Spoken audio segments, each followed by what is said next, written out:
It had been a long, dull day at work. James fumbled for his keys in the pouring rain, dropping a few dollars from his pocket in the process. It didn't matter. He just wanted to get inside in some well-deserved rest, even though he sleeps would only evade him sleep. The word seemed to forgin him. Otherwise, even how long had it been? 3 days? He couldn't keep this up. He needed to sleep.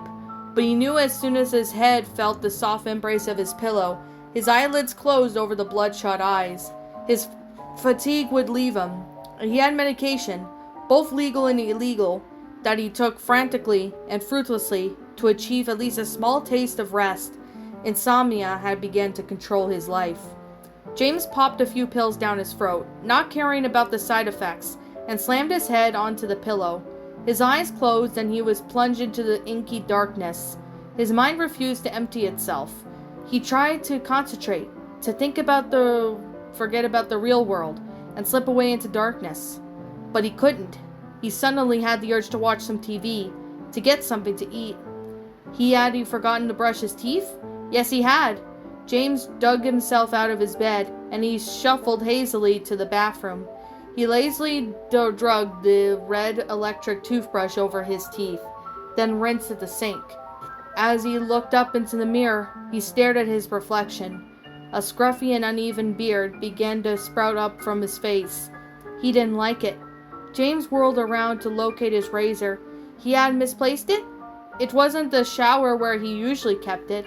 He searched the entire bathroom, and even checked down the narrow hallway outside of the bathroom door. It wasn't like him to misplace things, especially trivial objects such as a razor. James believed in the simple philosophy of place for everything, and everything in its place. He scratched his head. He went back to the bathroom and gasped. He wasn't sure why he gasped or why he was so startled by what he saw. The razor that had been searching for was been on the sink the entire time. Or had they? No, he thought. It hadn't been there. I would have seen it. I should have seen it. Shrugging it off, James decided that he did not have the patience to shave anyway. What he did need, however, it was a nice, hot shower that would surely help him relax, to clear his mind. The water was soothing, if not completely intoxicating.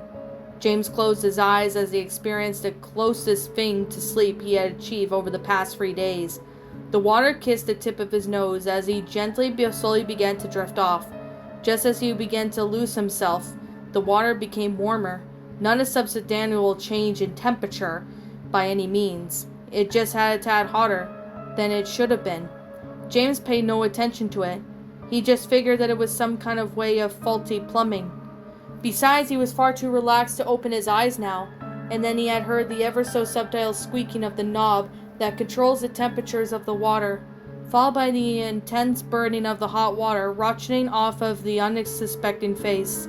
He cursed and flung himself back, desperately reaching for the doorknob to turn the smoldering water off. The knob had been turned all the way to the side label with the bright letter H.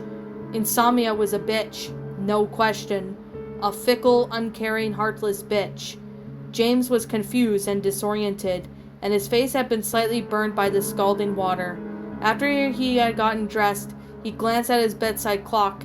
It read 3:22 a.m.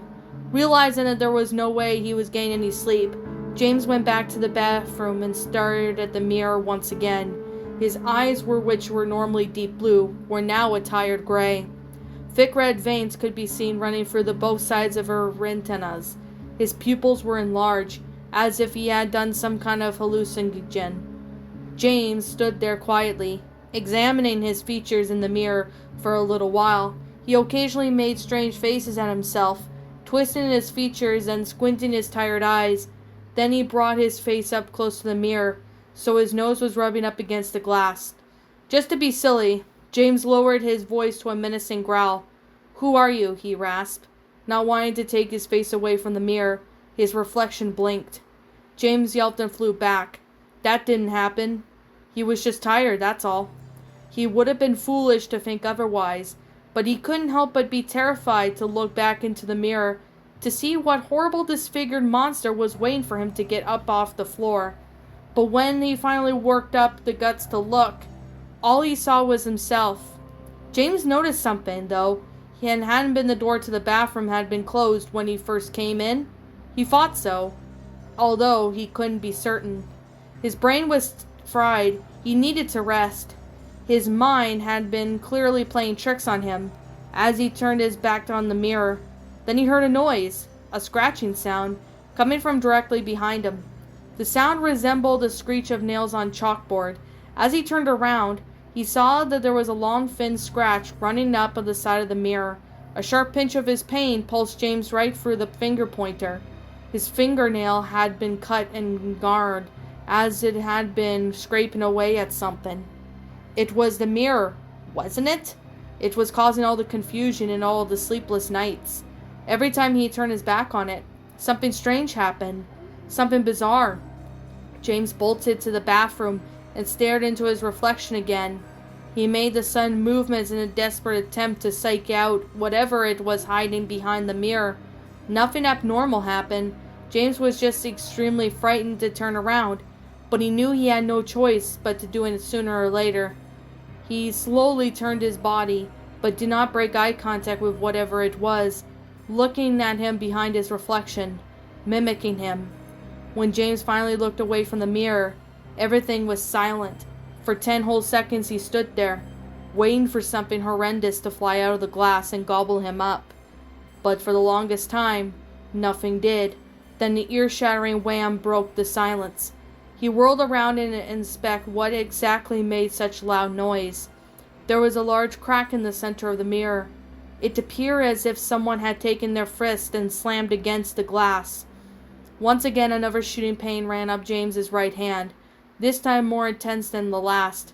He looked down at his hand, and it had been cut in several places around his knuckles and was bleeding immensely.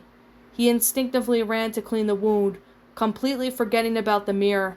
James wrapped his fist in a few paper towels and pressed down, desperate to attempt to stop the crimson liquid from flowing out of his hand. It took around 5 minutes, but the cut suddenly stopped bleeding. After the bleeding ended, James remembered the mirror.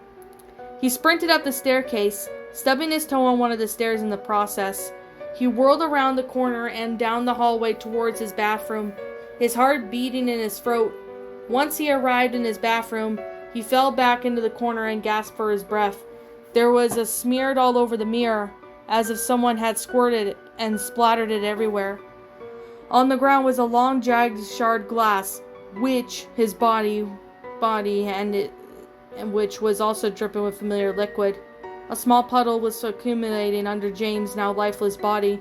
His throat had been slit open. "Well, what do you think of this, George?" They said they found a small amount of marijuana in his basement. Private Investigator Paul Kite said, while gazed grimly at the gruesome scene. Private George Henderson chuckled and said, "Mary Jane doesn't do this to people, you know.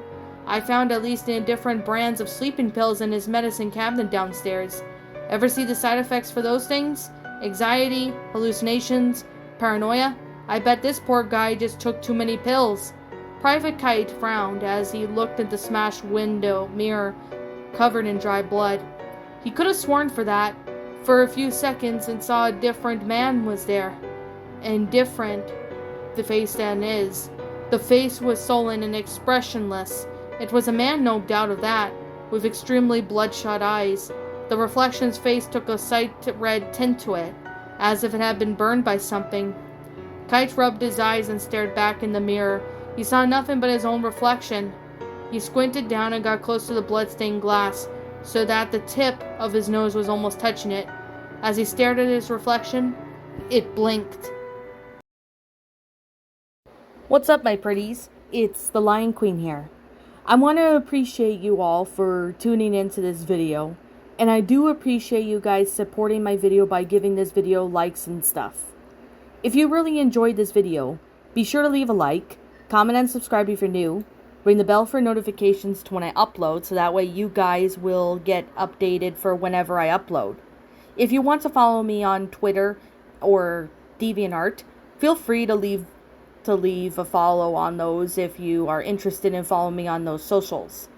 If you want to support my backup channel, known as Miss Dark Shigo, feel free to subscribe to it, as a link to that will also be in the About page section.